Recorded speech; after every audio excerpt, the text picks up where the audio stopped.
dilaksanakan tadi penyerahan bikisan dari masing-masing majelis taklim yang diserahkan kepada majelis taklim yang ada di Panduami ini. Yang pertama-tama saya ingin menyampaikan ucapan terima kasih kepada para jamaah kaum muslimin wal muslimah yang hadir di tempat ini guna untuk sama-sama merayakan safari Ramadan mengenang turunnya Nuzulul Quran. Yang kedua, ucapan terima kasih kepada seluruh hamba Allah, baik dari pihak pemerintah maupun dari hamba-hamba Allah yang sudah menyumbangkan harta bendanya untuk pembangunan masjid kita. Dalam artian masjid belum begitu sempurna, namun kami mengejar aset-aset yang sangat diperlukan. Insya Allah mohon doa dan restunya ke depan setelah sarana fisik terbangun, kami siap untuk melaksanakan pembangunan manusia seutuhnya, yaitu insya Allah akan mendirikan pondok tahfiz. Mohon doa dan dukungannya.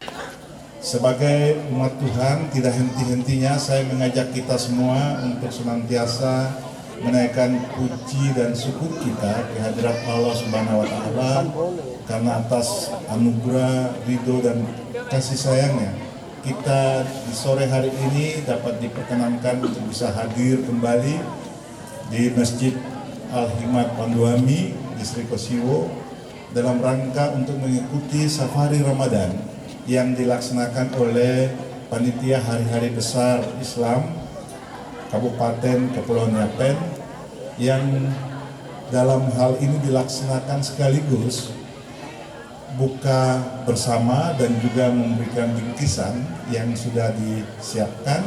Tentunya semua ini dapat berjalan sebagaimana yang kita saksikan bersama.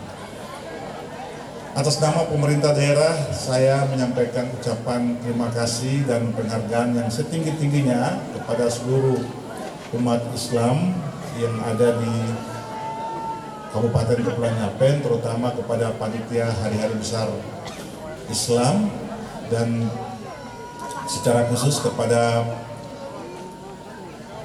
Ustadz Sakaria dan seluruh jemaah yang ada di Panduami ini yang sudah mengundang kami pemerintah daerah hadir untuk bersama-sama menjalin silaturahmi dengan umat yang hari ini di bulan Ramadan sekaligus kita bisa melaksanakan silaturahmi bersama. Yang berikut saya atas nama Bupati juga menyampaikan selamat melaksanakan ibadah puasa.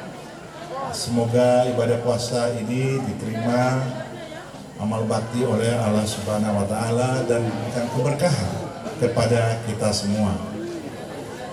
Bapak Ibu Saudara yang saya hormati, Ramadan itu menurut Nabi Sallallahu Alaihi Wasallam itu bulan yang penuh ampunan, bulan yang penuh berkah, di mana rahmat kasih sayang Allah ditebarkan di dalamnya. Jujur bagi kita, kalau kita mau menghitung antara dosa dan kebaikan kita, antara keburukan dan kebaikan yang kita lakukan, mungkin kita akan kaget juga. Ternyata keburukan kita masih lebih banyak yang kita lakukan dibanding daripada kebaikan yang kita lakukan. Iya.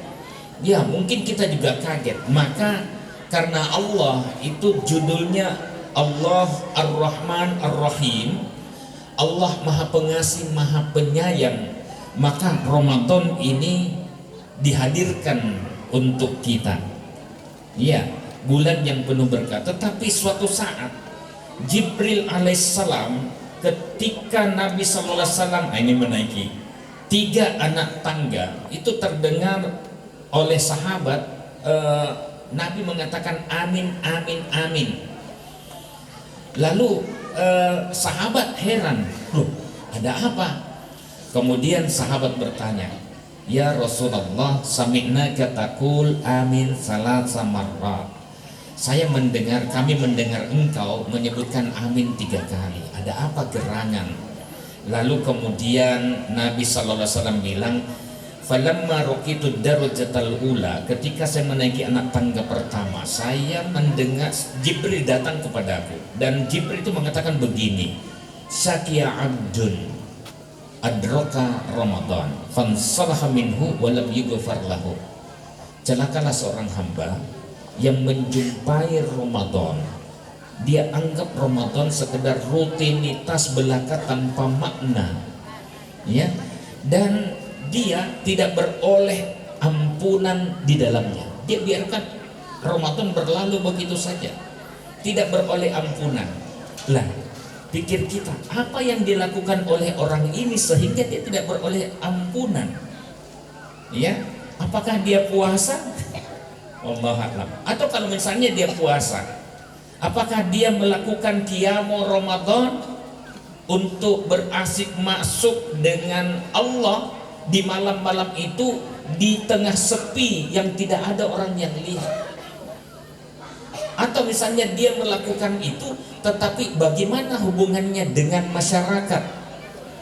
Iya, ada hadis Nabi yang lain yang kemudian dikatakan oleh Nabi SAW, ada orang tua yang umurnya sudah 60 tahun, tetapi tidak ada satu rakaat pun sholatnya diterima. Ditanya oleh sahabat, kenapa? Ya, mungkin dia sholat rukuknya sempurna tapi sujudnya tidak sempurna. Mungkin sujudnya sempurna tapi rukuknya tidak sempurna. Tidak ada tumakninah di dalamnya dan tidak ada khusyuk. Khusyuk itu implikasi dari sholat. Bukan hanya sekedar orang, dulu guru saya ya di Muallimin Jogja itu bilang begini, sebenarnya Allah itu tidak begitu melihat apakah kita sholat atau tidak. Ini agak radikal dia. Ya, tetapi bagaimana manfaat kita terhadap manusia. Anfa'uhum linnas, khairun nas anfa'uhum linnas. Tadi saya ngobrol-ngobrol sama Pak Wahyudi, ternyata Jawa Timur. Saya kata, dia mengatakan saya sudah bisa bergaul dengan begini, bisa memberikan kemanfaatan. Nah, ini saya katakan kuncinya.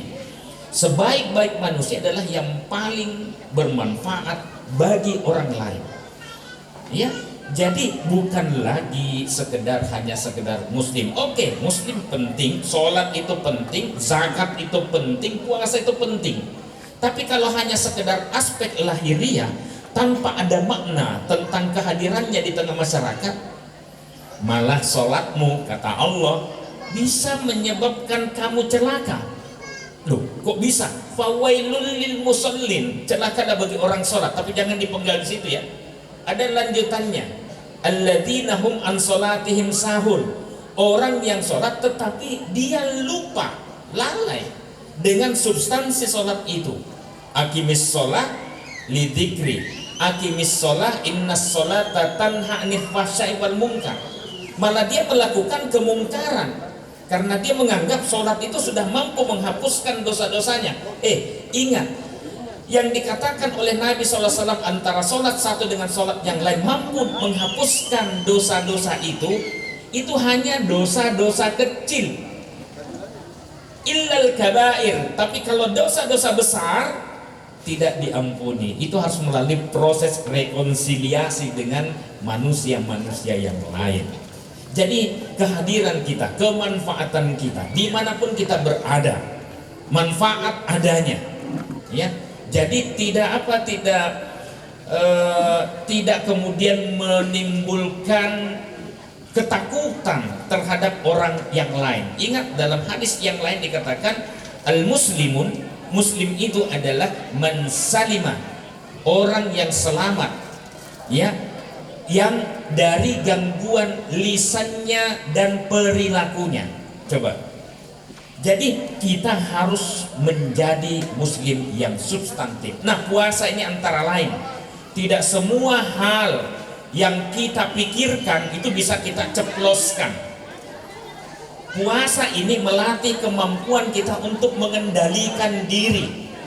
Tapi kalau misalnya puasa itu kemudian tidak bisa mengendalikan dirinya setelah dia puasa, maka puasanya itu dianggap sia-sia. Harusnya semakin tahun semakin dewasa dia. Dewasa itu kan di mana kok perpisahannya dengan anak-anak? Dewasa itu, ya, dewasa itu pembedaannya ada pada kemampuan mengendalikan diri. Dari tahun ke tahun tidak ada perubahan sama sekali. Ya, malah kalau kata orang Makassar, Pak Bambangan Natolo. Ya, jadi emosional, ya, emosional, sumbu pendek kata orang Jawa. Ya, nah maka puasa itu sebenarnya semakin tahun semakin mendewasakan orang ini. Di mana sih letaknya? Kemampuan mengendalikan diri. Semoga Allah memberkahi kita di bulan Ramadan ini, mampu mendewasakan diri kita menjadi orang-orang yang shaim sepanjang masa. Karena keberhasilan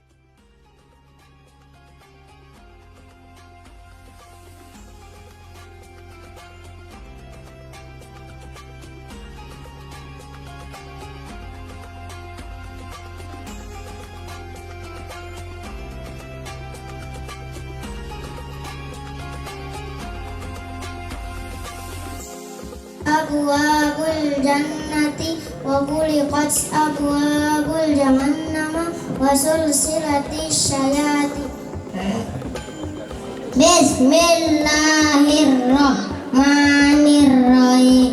Fil jannati samaniyatu abwabin min babun musamma rayana la